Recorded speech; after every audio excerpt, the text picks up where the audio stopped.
자, 미국이 이 WTO를 통해 갖고 한국을 압박한다고 하는데, 아니 WTO 안 한다고 탈퇴한 지가 언젠데 갑자기. 갑자기 조만간 회의한다고 하니까 한국을 압박하겠다고 나오고 있습니다. 이게 뭐냐면 뭔 카드를 써도 한국이 말을 안 들어주니까. 그렇죠. 지금 뭐 301조 한다고 하는데 우리 끄떡도 안 하잖아요. 그러니까 이제 마스가 안 할라나 보지? 그러니까 미국? 반도체 쓰기 싫은가 보네. 지금 이렇게 나오고 있는 상황이 되다 보니까 현대공장 철수할까? WTO를 통해서 한국을 압박하겠다고 합니다. 뻔뻔하죠. 버린 이거 지가 침뱉은 놈을 다시 떠먹는 것도 아니고. 하지만 이건 역시도 큰 영향력은 발휘하지 못할 것 같습니다. 기사 보고 분석해 보도록 할게요.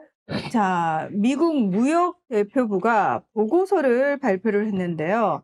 현재의 글로벌 무역 질서는 지속 가능하지 않다면서 구조적 개혁이 필요하다는 WTO 구조 개편을 압박하는 보고서를 발표를 한 겁니다. 자, 이달 26일부터 29일까지 카메룬에서 제14 WTO 강요 회의가 열리는데요. 한국, 싱가포르, 브라질, 코스타리카 이 4개 나라를 직접적으로 지목을 하면서 이들 국가가 실질적으로 특혜를 안 받겠다고 선언했음에도 공식적인 개도국 지위를 유지하는 것은 부당하다. 이런 주장을 한 겁니다. WTO 탈퇴한 건 아니네. 그 탈퇴한 게 아니라 대법원 역할을 하는 상소기구의 신규 재판관 임명을 그냥 거부하는 중.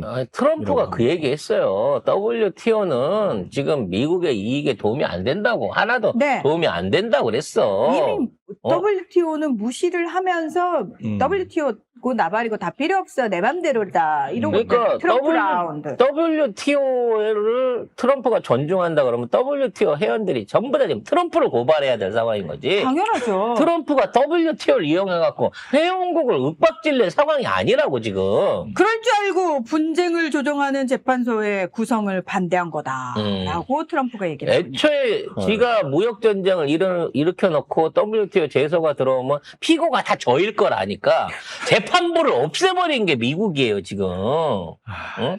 왜냐면 다 미국 판사들이 그걸 다 하게 돼 있거든.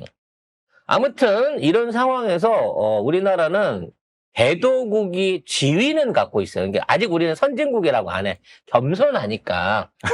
뭐 세계, 이제 겨우 뭐 수출할 6, 7위 하고 뭐 경제 규모 세계 10위권에, 뭐 국방 규모 5위 정도밖에 안 되는데, 저희가 무슨 개도국이야. 뭔 소리야! 우리가 영국보다 프랑스보다 지금 더 강국이라고 평가받고 있는데, 그럼에도 불구하고 개도국이라고 해주세요라고 사실 좀 겸손을 떨고 있는 건 맞아요. 아니, 근데 개도국이라고 하면 WTO에서는 한 150여 개의 우대 조항을 적용받습니다. 그래서 우리나라의 수출 수입에 좋아요, 지금. 그래서 우리가 그 개도국의 지위를 유지하는 조건으로 특혜를 다 내려놓겠다라고 얘기했습니다. 그 개도국의 특혜가 뭐냐? 일단 어떤 나라든 무역을 열든지 간에 최저 세율로, 최저 관세로 대접받을 수 있고, 각종 그 국내의 가장 큰 게 이거예요. 보조금들, 생산 보조금, 농업 보조금이나 또는 산업 보조금들 관련해갖고 이런 부분 안에서의 국제적 제재를 받지 않습니다. 왜냐하면 WTO는 자국 산업에 보조금을 주고 지원하는 행위를 불공정 행위로 치기 때문에 이걸 엄격하게 금지시키고 있거든요. 근데 여기에 이제 가장 많은 그동안 어떤 문제를 제기받고 있는 코가 중국하고 우리예요. 우리는 양반이야. 중국은 사실상 수출품에 대해서는 75%, 80%를 보조금을 먼저 줍니다. 그래서 중국에서 수출하는 물건들은 중국 정부가 수출한다면 $100짜리 75달러 미리 줘요. 그리고 수출한 다음에 75달러 갚고 25달러 받아서 쓰는 게 중국의 수출 기업이거든. 그러니까 중국이 이런 짓거리를 해왔는데도 불구하고 미국이 정상적인 제재를 못했어요. 왜? 그 물건 없으면 니들이 못 먹고 사니까. 그러니까 우리나라 같은 경우에도 계속 보조금 갖고 지금 시비를 걸고 있는 겁니다. 반도체 생산하는데 보조금 주지 마라. 자동차 있는데 주지 마라. 그러니까 우리가 대기업들한테 제공하는 뭐 전기세 혜택이라든지 R&D 비용 지원 이런 것들을 쟤들은 다 보조금으로 보고 있는 거예요. 가장 크게 이제 하고 있는 게 농업보조금이죠. 무슨 뭐 비료값이라든지 뭐 농민 대출까지도 트랙터 대출까지도 보조금으로 저 새끼들은 다 몰아붙이고 있습니다. 그 이유는 뭐냐? 미국산 농산물이나 미국산 제품들을 더 갖다 쓰라는 거지. 근데 거기에 대해서는 이미 우리가 수도 없이 미국한테 요구를 받았고 거기에 맞춰서 대응하고 있어요. 그래서 뭐 그 조항을 이용해갖고 반도체 100% 관세 때리겠다. 그래서 그럼 관세 때리기 전에 우리가 70% 가격 미리 올릴게.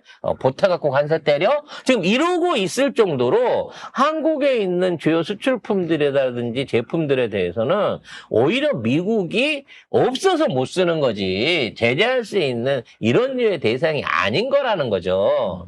그래서 결론적으로 말하면 이걸 통해 갖고 우리나라의 수출 무역에서 영향을 줄 수 있는 분야는 농수축산물밖에 없습니다. 근데 농수축산물도 앞으로 힘들어질 게 뭐냐면 지금 이번에 이 중동 사태가 길어지게 되면서 미국 농업이 올해 폭망할 가능성이 높거든요. 전 세계에서 옥수수를 가장 많이 생산하는 미국이 어쩌면 올해는 옥수수 자체를 거의 50%도 생산하지 못하게 될 가능성이 크고요. 그러면 전 세계의 사료값이 200% 이상 오를 수 있다. 그러면 진짜 기아의 시대가 온다. 물론 풀 먹으면 상관없잖아요. 그럼 할 말은 없지만 옥수수라고 하는 제품이 동물 사료뿐만 아니라 모든 식가공, 식가공 원료에 들어가는 제품이라서 올해 식량 대란이 올 연말 이대로 간다고 치면 4, 5월 안에 중동 사태가 해결이 안 된다고 치면 진짜 엄청난 이 식량 위기가 올 수 있다라는 얘기가 나오고 있습니다. 이런 상황에서 그래 제발 그렇게 되라라고 보고 있는 국가가 브라질이죠. 브라질은 남미 국가들이란 말이에요. 미국 농업 망해버려라. 이 기회에 아예 우리가 전부 다 세계 시장 싹쓸이 하자. 요렇게 가고 있는 상황이라서 지금 한국과 브라질이 미국 입장에서는 아주 눈에 까신 겁니다. 근데 둘이서 최근에 손잡아 버렸잖아. 겁나게 친하게 지내고 있잖아요, 지금. 그래서 새로운 무역 질서를 제안하겠다 뭐 이런 개소리들 있는데 그 얘기는 결국은 올 연말에 또 세계적으로 그 식량들 확보 안 되고 뭐 여러 가지로 식량 자원으로 이래갖고 사고 생겼을 때 그때 미국을 빼놓지 마. 미국을 적으로 돌리지 마라고 하는 선제적인 일종의 위협수다라고 지금 보여지고 있는 겁니다. 자, 그 WTO 내에서 대법원 역할을 하는 게 상소기구예요. 그러니까 2심제거든요. 그런데 이게 이제 최소 3인으로 이루어진 재판부가 그렇죠. 구성이 돼야 됩니다. 그런데 자, 총 7명의 상소기구 상임위원 중에서 6명의 위원이 퇴임을 했는데 신규 위원이 선임되지 않으면서 2020년 2019년 12월부터 개점 휴업 상태입니다. 그런데 그럼 미국이 왜 이걸 못하게 하느냐? 그럼 미국이 무슨 권한을 가지고 사실은 이게 상소기구 위원을 임명하려면 현재 WTO 회원국인 164개 나라가 전원 동의를 해야 된다고 합니다. 그래서 한 나라라도 동의하지 않으면 임명할 수 없고요. 무려 94번이나 이걸 동의해달라고 국가별로 돌아가면서 건의안을 냈지만 미국이 계속해서 비토를 놓고 있는 상황입니다. 미국은 WTO가 정상적으로 돌아가기를 원치 않는다고 봐야 되겠죠. 본인 나라에 불리한 판결을 내렸기 때문에 받아들일 수 없다라는 입장인 거죠. 그런데 물론 그게 속내지만 겉으로는 이게 내가 봤을 때 구조적으로 문제가 많아. 그래서 개혁해야 되기 때문에 개혁이 먼저다라고 이야기를 그때부터 지금까지 계속 이야기를 하고 있습니다.